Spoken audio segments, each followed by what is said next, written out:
बनिहाल में कार धमाके पर सीआरपीएफ का औपचारिक एक बयान आया है जिसमें वो हर नजरिए से धमाके की जांच की जा रही है, ऐसी बात कही गई है। हम आपको सुनाएंगे क्या कुछ कहा गया है, लेकिन देखिए एक बार फिर से मामले की गंभीरता को समझना पड़ेगा क्योंकि 14 फरवरी को ऐसे ही एक धमाके के जरिए इतना बड़ा नुकसान सीआरपीएफ का किया गया था। और एक बार फिर से कार में अभी तक जो जानकारी आ रही है 2 सिलेंडर मौजूद थे। कार धमाका जिस कार में हुआ है तभी कार की ऐसी हालत हुई। आप तस्वीर देखिए इस गाड़ी की, पिछला हिस्सा तो जैसे गायब हो चुका है पूरी तरह से। आग लगने के बाद, धमाके के बाद वो पिछला हिस्सा गाड़ी का गायब हो चुका है। 2 सिलेंडर थे इस गाड़ी में। बस में पीछे से टक्कर मारी गई है। नुकसान नहीं हुआ है लेकिन हर नजरिए से जांच की जा रही है।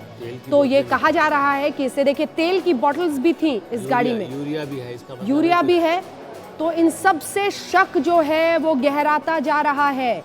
बनिहाल में कार धमाके पर सीआरपीएफ का ये बयान है।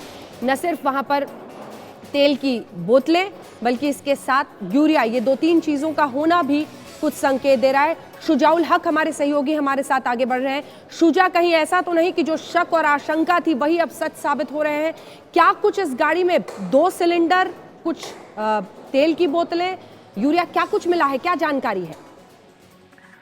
जी बिल्कुल, ये जो ब्लास्ट हुआ है इसके बारे में अभी सीआरपीएफ ने एक ऑफिशियल बयान भी जारी किया है और उसमें साफ यही कहा है कि गाड़ी चल रही थी कॉन्वॉय के पीछे और उस गाड़ी में अचानक आग लगी।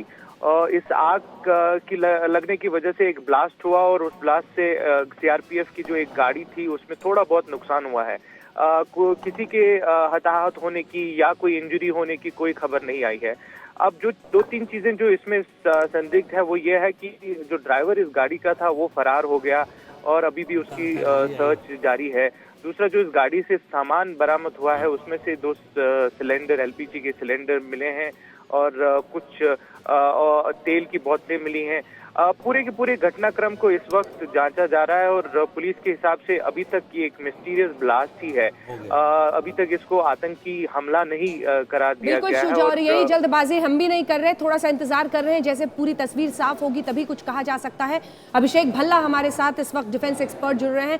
अभिषेक जी, इस खबर को जरा डिकोड करें हमारे लिए, क्योंकि सीआरपीएफ की एक बस पर पीछे से एक कार टक्कर मारती है। अब जानकारी ये कि 2 सिलेंडर, कुछ तेल की बोतलें, यूरिया, इस सब का क्या अर्थ निकलता है? क्या इशारा इस खबर से साफ दिखाई दे रहा है कि क्या ये कोई साजिश का हिस्सा हो सकता है?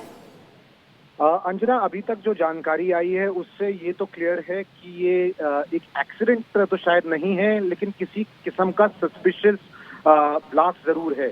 इसका कारण ये है क्योंकि जो सूत्रों ने हमें एक चीज की कंफर्मेशन दी है अभी, वो ये है कि ये गाड़ी जो थी ये काफले के साथ साथ चल रही थी, उसके पीछे चल रही थी और उस सीआरपीएफ बस में इसने पीछे से टक्कर मारी। तो ऐसा नहीं हुआ है कि एकदम से ये धमाका हुआ। एक्चुअली एक टक्कर मारी गई बस में। उसके बाद जो बरामदगी हुई है स्पॉट से, उसमें यूरिया, तेल की बोतलें और 2 सिलेंडर एक गाड़ी में होने का कुछ कारण क्लियरली इस वक्त समझ नहीं आ रहा है कि क्यों एक सेंट्रो गाड़ी में 2 सिलेंडर थे। तो इन सब चीजों की जांच की जा रही है। हालांकि सीआरपीएफ ने जो अभी तक अपना स्टेटमेंट, ऑफिशियल स्टेटमेंट दिया है, उसमें यही कहा है कि जांच की पड़ताल हर पहलू से हो रही है और अभी इस वक्त ये कहना कि ये आतंकी हमला है या सिर्फ एक हादसा है, इस वक्त पॉसिबल नहीं है। लेकिन सोर्सेज यही कह रहे हैं और ऑफिशियली सीआरपीएफ ने भी यही कहा है कि जांच हर पहलू से की जा रही है। बिल्कुल अभिषेक, धन्यवाद आपका इस जानकारी के लिए। हमारे साथ हमारे डिफेंस बीट को देखने वाले सहयोगी जुड़े हुए थे। एमएम खजूरिया साहब इस वक्त हमारे साथ जुड़े हैं। खजूरिया साहब, आपके पास क्या जानकारी है? क्या संदेह इस वक्त ऐसा है कि ये एक आतंकी साजिश हो सकती है? देखिए, जो आज की सिचुएशन है उसमें हर एक इंसिडेंट को शक की निगाह से देखना पड़ेगा और उसको पूरी अच्छी तरह से जांच करनी पड़ेगी क्या ये एक्सीडेंट है या इसके पीछे साजिश है। तो वो हो रहा है और मेरे ख्याल में जल्दी ये बात साफ हो जाएगी। इसमें परेशानी की बात नहीं है, लेकिन प्रिकॉशन लेना और मोहतात रहना आज की सिचुएशन में नेशनल इंटरेस्ट में है।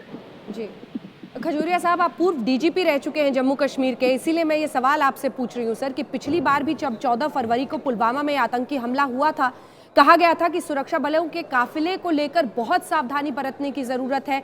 सड़क के रास्ते 6 से 7 गाड़ियां सर एक बार फिर से जा रही थी। एयरलिफ्ट होने का सवाल पिछली बार भी था, इस बार भी। आखिर ऐसी लापरवाही या फिर जानबूझकर ऐसे रिस्क मोल लेना क्या गलत नहीं है खजूरिया साहब? नहीं, आप जब एक देश की सिक्योरिटी के लिए लड़ रहे हैं, चाहे इंटरनल सिक्योरिटी हो या एक्सटर्नल हो, तो उसमें इस किस्म की साइकोलॉजी डेवलप करना कि सारा हम डर के चल रहे हैं, ये मुनासिब नहीं है। प्रिकॉशन जो भी नेसेसिटी है वो ली जाती हैं, वो ली जानी चाहिए, लेकिन ये इंप्रेशन बिल्कुल नहीं कि साहब हम रोड से चलेंगे नहीं और वो उनके हवाले कर देंगे, ये पॉसिबल नहीं है, ना ये नेशनल इंटरेस्ट में है। और मीडिया को भी ये बात समझनी चाहिए कि जब जंग होती है तो जंग में हर महाज पर लड़ना है हमको, हर महाज पर हमने उसको उसके ऊपर दुश्मन को